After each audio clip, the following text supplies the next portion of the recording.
ਅਕਾਲ ਜੀ ਸਾਰਿਆਂ ਨੂੰ। ਮੇਰਾ ਨਾਮ ਡਾਕਟਰ ਸਚਿਨ ਸੂਦ, ਮੈਂ DGM operations IV hospital Hoshiarpur. ਅਸੀਂ ਅੱਜ ਇੱਥੇ ਇਕੱਠੇ ਹੋਏ ਹਾਂ। We are very pleased to announce doctor Ravi Kumar as the senior cardiologist and doctor Gaurav Agarwal second cardiologist with us and mister Sukhwinder Singh facility head. The reason ਸਾਡਾ ਇਹੀ ਇੱਥੇ ਬੁਲਾਉਣ ਦਾ ਸਾਰਿਆਂ ਨੂੰ ਦੱਸਣ ਦਾ ਕਿ IV ਹਸਪੀਟਲ ਨੇ ਬੜੇ टाइम तो साड़ी डिमांड सी कि साढ़े को 2 कार्डियोलॉजिस्ट होने चाहिए कि साढ़े हुशियारपुर डिस्ट्रिक्ट ਲਈ या आस पास जिन्ने भी शहर साढ़े पैंदे चाहे हिमाचल है चाहे पंजाब है उन्होंने असी अपने सर्विसिज कार्डियोलॉजी डिपार्टमेंट की पूरी दे सकीए। तो हुण मैं डॉक्टर रवि तो डॉक्टर गौरव ਨੂੰ ਕਰਾਂਗਾ ਕਿ ਕਹਿਣ ਥੋੜ੍ਹਾ ਸਾਡੇ ਬਾਰੇ ਦੱਸਣ ਕਿ ਕੀ ਉਹ ਐਕਸਪਰਟੀਜ਼ ਲੈ ਕੇ ਆਏ हैं ਸਾਡੇ कार्डियोलॉजी डिपार्टमेंट ਲਈ ਤੇ ਕੀ ਉਹ ਕਰ ਸਕਦੇ हैं ਸਾਡੇ डिपार्टमेंट ਲਈ।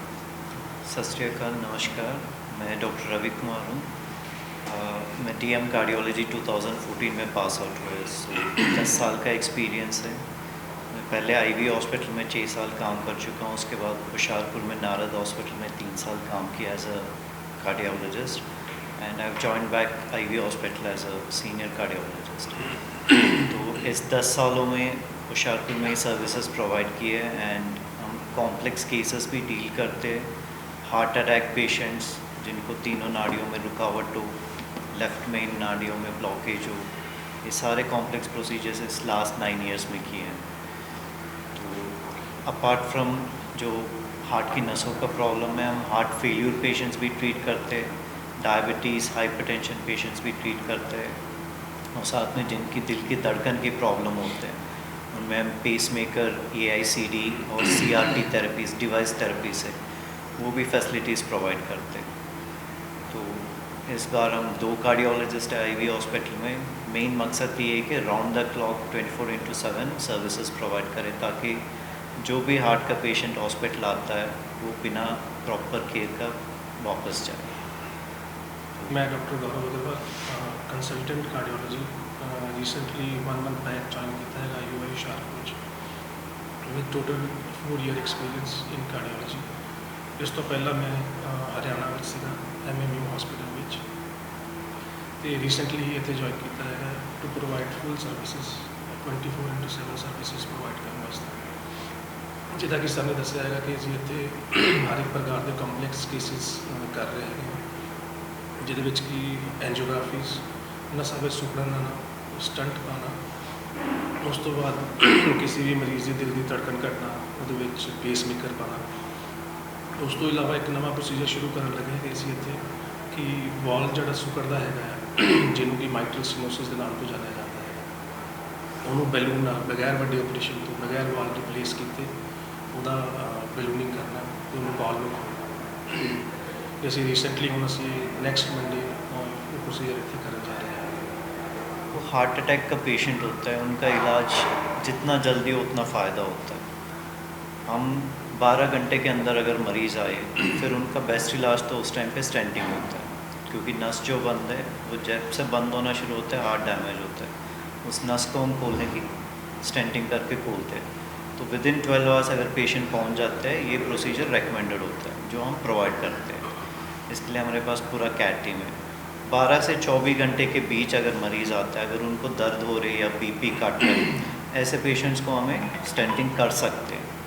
24 घंटे के बाद जो आते हैं पेशेंट वो ज़्यादातर कॉम्प्लिकेटेड स्टेज में आते हैं, तो ऐसे पेशेंट्स को मेडिकली मैनेज करना पड़ता है। अगर उनको दर्द होता है 24 घंटे बाद तो फिर हम उस पेशेंट्स को स्टेंटिंग करते हैं।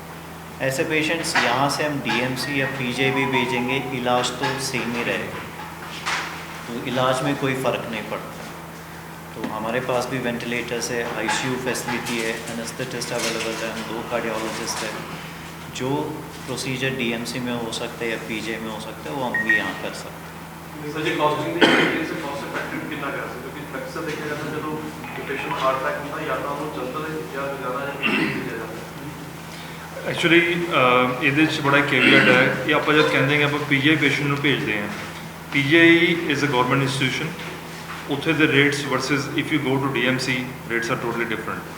ਅਗਰ ਆਪ IV ਹਸਪੀਟਲ ਹੁਸ਼ਿਆਰਪੁਰ ਦੀ ਆਪਾਂ ਗੱਲ ਕਰਦੇ ਹਾਂ, we are very comparative as compare to any other market. ਸਾਡੇ DMC ਤੋਂ ਰੇਟ ਘੱਟ ਹੈ, ਠੀਕ ਹੈ। ਔਰ ਅਸੀਂ ਹਮੇਸ਼ਾ ਸਾਡਾ ਮੇਨ ਮੋਟਿਵ ਇਹ ਰਹਿੰਦਾ ਕਿ we try to give the best care, quality of care to the patient. ਉਹਦੇ ਲਈ cost is not at that point, सानू मैटर करता है कि असीं पेशेंट को पहला सेव करिए। ਜੇ ਉਹਦੇ ਲਈ ਸਾਨੂੰ ਕੋਸਟ ਥੋੜ੍ਹੀ ਕਟਿੰਗ ਵੀ ਕਰਨੀ ਪਏ ਸਾਨੂੰ ਕੋਈ ਪ੍ਰੋਬਲਮ ਨਹੀਂ ਆਉਂਦੀ ਉਹਦੇ 'ਚ। ਅਸੀਂ ਚਾਹੁੰਦੇ ਹਾਂ ਕਿ ਸਾਡਾ ਪੇਸ਼ੈਂਟ ਪਹਿਲਾਂ ਠੀਕ ਹੋਏ, ਕੋਸਟ ਅਸੀਂ ਮੈਨੇਜ ਕਰ ਲਾਂਗੇ। ਬਟ ਜੇ ਆਪਾਂ ਕਹੀਏ ਕਿ DMC ਦੇ ਰੇਟ ਸਾਡੇ ਤੋਂ ਘੱਟ ਹੈ ਤਾਂ that is not right. PGI is being a government institution is a different thing. ਉੱਥੇ ਹਾਲਾਂਕਿ ਸਟੰਟਿੰਗ ਦਾ ਰੇਟ ਉੱਥੇ ਵੀ ਸੇਮ ਹੈ, single stent versus double stent versus triple stent, stunting ਦਾ ਰੇਟ ਸਭ ਕਿਤੇ ਸਟੈਂਡਰਡ ਹੈ ਕਿਉਂਕਿ ਸਟੰਟਸ ਦਾ ਰੇਟ ਸਟੈਂਡਰਡ ਹੈ। ਤਾਂ ਸੇਮ ਥਿੰਗ ਹੈ। ਬਾਕੀ ਦਾ ਕੁਆਲਿਟੀ ਆਫ ਕੇਅਰ ਸਾਡੇ ਕੋਲ ECHS, ESI Punjab, Himachal government ਜਿੰਨੇ ਵੀ ਇੰਸ਼ੋਰੈਂਸਿਸ ਹੈ, ਚਾਹੇ ICICI ਲੋਂਬਾਰਡ ਹੈ, HDFC अर्गो, जितने भी हैं सारे साढ़े को हैगे हैं। सिर्फ साढ़े को आयुष्मान नहीं है। अगर पेसमेकर की ज़रूरत पड़ता है, इसमें लाइफ लॉन्ग पेसमेकर की इंडिकेशन होती है, आपको उसका बैटरी चेंज करना पड़ता है। सिर्फ धड़कन का प्रॉब्लम है और कोई हार्ट में प्रॉब्लम नहीं है तो फिर तो लाइफ अफेक्ट नहीं होता है टाइम पे अगर पेसमेकर लगे। अगर जिस बच्चे को धड़कन का भी प्रॉब्लम है साथ में, या हार्ट के अंदर या वाल्व में कोई प्रॉब्लम है या कोई छेद होते हैं, क्योंकि बच्चों में जो प्रॉब्लम होता है कंजेनिटल कंप्लीट हार्ट ब्लॉक होते हैं जिसके लिए पेसमेकर बच्चों में ज़रूरत पड़ सकती है। तो उसकी क्वालिटीज भी होती हैं आपके अलग पेसमेकर में सिंगल तार वाले आते हैं, डबल तार वाले, 2 तार वाले होते हैं। ऊपर वाली हार्ट और नीचे वाली हार्ट का कोऑर्डिनेट करके धड़कन और पंपिंग करते हैं, वो ज़्यादा बेटर होते हैं क्योंकि इसमें नॉर्मल जो कोऑर्डिनेशन होता है वो बना रहता है। अगर सिंगल तार वाले डालते हैं उसमें ऊपर वाला एट्रियम जो बोलते हैं और वेंट्रिकल, इन दोनों के बीच कोऑर्डिनेशन ख़त्म हो जाता है, तो लॉन्ग टाइम में हार्ट का पंपिंग वीक हो सकता है। ऐसे पेशेंट्स में थकावट, सांस चढ़ना विद टाइम डेवलप हो सकता है। अगर बच्चे को किसी को मान लीजिए 5 साल में पेसमेकर पड़ा, होता ये रेयरली है बट पड़ा तो उसकी बैटरी चेंज करवाना पड़ता रहता है 8-10 साल में, डिपेंडिंग अपॉन कितना यूज़ हो रहा है। अगर वो टाइमली होता रहेगा, हार्ट में कोई और प्रॉब्लम नहीं हो धड़कन की वजह से, तो लाइफ एक्सपेक्टेंसी अफेक्ट नहीं होता। सर एक ਤੁਹਾਡੇ ਕੋਲ ਸਰ ਸ਼ਾਇਦ OPD ਸ਼ੁਰੂ ਕੀਤੀ ਹੈ ਜਿਹਦਾ ਸ਼ਾਇਦ ਅਸਰ ਬਹੁਤ ਫਾਇਦਾ ਹੈ ਤੇ ਕਾਰਡਿਕ OPD ਵੀ ਸ਼ਾਇਦ ਇਸ ਦਾ ਸ਼ਾਇਦ ਕਰ सकते हैं। हम देखते हैं पेशेंट्स का कैसे रेस्पॉन्स रहता है, क्योंकि अभी तो मैं नारद में था, सिटी सेंटर में थे, तो OPDs काफ़ी थे। यहाँ पे भी ऑलमोस्ट 70-80% पेशेंट तो पहुँच रहे हैं। अगर हमें लगा कि ज़रूरत है OPDs शहर के बीच शुरू करना है, we are ready to do. Because ਹਮਾਰੀ ਹੋਰ ਸਪੈਸ਼ਲਿਟੀਜ਼ ਦੀ OPDs ਚੱਲ ਰਹੀ ਸਿਟੀ ਦੇ ਵਿੱਚ। So in the future maybe there is a plan for open cardiac OPD as well, ਕਿਉਂਕਿ ਹੁਣ 2 ਕੰਸਲਟੈਂਟ ਹੈਗੇ ਤਾਂ we can spare 1 consultant for specific hours in a day on weekly basis, ਤਾਂ ਕਿ ਅਸੀਂ ਬਾਹਰ ਦੇ ਪੇਸ਼ੈਂਟ ਵੀ ਦੇਖ ਸਕੀਏ। ਕਿਉਂਕਿ ਹਰ ਇੱਕ ਪੇਸ਼ੈਂਟ ਕਈ ਵਾਰ ਹਸਪੀਟਲ ਤੱਕ ਪਹੁੰਚ ਨਹੀਂ ਪਾਉਂਦਾ ਜਾਂ ਉਹਨਾਂ ਨੂੰ ਪਤਾ ਨਹੀਂ ਹੁੰਦਾ ਕਿ ਇੱਥੇ ਕੀ ਸਰਵਿਸਿਜ਼ ਅਵੇਲੇਬਲ ਹੈ। ਪਰ ਸਾਡੇ ਕੋਲ ਆਯੁਸ਼ਮਾਨ ਕਾਰਡ ਬਹੁਤ ਟਾਈਮ ਤੋਂ ਬੰਦ ਹੈ ਤੇ ਸਰਵਿਸਿਜ਼ ਸਾਡੇ ਸਾਰਿਆਂ ਲਈ ਸੇਮ ਹੈ, ਵੈਦਰ ਕਿਸੇ ਕੋਲ ਆਯੁਸ਼ਮਾਨ ਕਾਰਡ ਹੈ ਚਾਹੇ ਨਹੀਂ ਹੈਗਾ। ਤੇ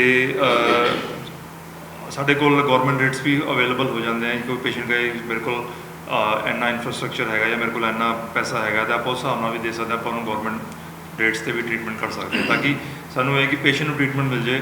ਉਹ ਸਿਰਫ ਇਸ ਕਰਕੇ ਨਾ ਰੁਕ ਜਾਏ ਕਿ ਮੇਰੇ ਕੋਲ ਆਯੁਸ਼ਮਾਨ ਕਾਰਡ ਨਹੀਂ ਹੈ ਤਾਂ ਮੇਰਾ ਟ੍ਰੀਟਮੈਂਟ ਨਹੀਂ ਹੋ ਸਕਦਾ, ਤਾਂ ਇੱਦਾਂ ਦੀ ਕੋਈ ਗੱਲ ਨਹੀਂ। इसकी ऑप्शन देने जो पेशेंट आता है ਅਸੀਂ ਉਹਨੂੰ ਮਤਲਬ ਗਵਰਨਮੈਂਟ ਰੇਟ ਦੀ ਆਪਸ਼ਨ ਦਿੰਦੇ ਹੈਗੇ। ਉਹ central that is government the bare minimum. ਜੇ ਪੇਸ਼ੈਂਟ ਕਿਤੇ ਬਾਹਰ ਵੀ ਜਾਏਗਾ, ਉਹਨੂੰ- ਪੇਸ਼ੈਂਟ PGI ਜਾਏਗਾ, ਉਹਨੇ ਪੈਸੇ ਉਹਦੇ ਉੱਤੇ ਲੱਗਣੇ ਆ। ਸੋ ਮਤਲਬ ਪੇਸ਼ੈਂਟ ਦੀ ਕੰਡੀਸ਼ਨ ਦੇਖਦੇ ਹੋਏ ਅਸੀਂ ਉਹਨੂੰ ਗਵਰਨਮੈਂਟ ਰੇਟ ਦੀ ਆਪਸ਼ਨ ਦਿੰਦੇ। ਮੋਸਟ ਲਾਈਕਲੀ ਪੇਸ਼ੈਂਟ ਕਰਾ ਲੈਂਦਾ, ਬਹੁਤ ਘੱਟ ਪੇਸ਼ੈਂਟ ਹੁੰਦੇ ਕਿਉਂਕਿ ਉਸ ਵੇਲੇ ਐਮਰਜੈਂਸੀ ਵੀ ਹੁੰਦੀ ਹੈ, ਬਹੁਤ ਘੱਟ ਪੇਸ਼ੈਂਟ ਹੁੰਦੇ ਜਿਹੜੇ ਜਾਂਦੇ ਹੈਗੇ ਨੇ। ਤਾਂ ਪੇਸ਼ੈਂਟ ਨੂੰ ਅਸੀਂ ਆਪਸ਼ਨ ਦਿੰਦੇ ਹੈਗੇ। ਹਾਂਜੀ ਫਿਨਿਸ਼ भाई एक मिनट जी। मैं doctor Gaurav Agarwal, consultant cardiology IVY Hoshiarpur. 1 ਮਹੀਨੇ ਪਹਿਲਾਂ ਹੀ ਇੱਥੇ ਜੁਆਇਨ ਕੀਤਾ ਹੈ। ਇਸ ਤੋਂ ਪਹਿਲਾਂ ਮੇਰੀਆਂ ਸਰਵਿਸਿਜ਼ ਹਰਿਆਣਾ ਵਿੱਚ ਸੀਗੀਆਂ, MM ਹਸਪੀਟਲ, ਮੌਲਾਨਾ ਮੈਡੀਕਲ ਕਾਲਜ, ਅਤੇ ਰੀਸੈਂਟਲੀ ਹੀ ਇੱਥੇ ਮੈਂ ਜੁਆਇਨ ਕੀਤਾ ਹੈਗਾ। ਇੱਥੇ ਅਸੀਂ ਹਰ ਪ੍ਰਕਾਰ ਦੇ ਕੇਸਿਸ, ਵਾਲ ਵਿੱਚ ਸੁੱਕੜਨ ਹੋਣਾ, ਦਿਲ ਦੀ ਧੜਕਨ ਘੱਟ ਜਾਣਾ ਜਾਂ ਦਿਲ ਦੇ ਵਾਲ ਵਿੱਚ ਕੋਈ ਪ੍ਰੋਬਲਮ ਹੋਣਾ, ਦਿਲ ਵਿੱਚ ਛੇਦ ਹੋਣਾ, ਹਰ ਇੱਕ ਤਰ੍ਹਾਂ ਦੀ ਬਿਮਾਰੀਆਂ ਦਾ ਇੱਥੇ ਇਲਾਜ ਹੁੰਦਾ ਹੈਗਾ ਆ।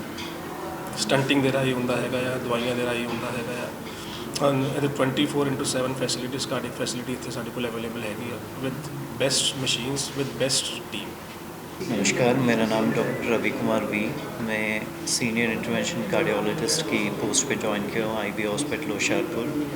मेरा टोटल 10 ईयर्स एक्सपीरियंस है होशियारपुर सिटी में एंड कार्डियोलॉजी सर्विसेज प्रोवाइड कर रहा हूँ सिंस 2014।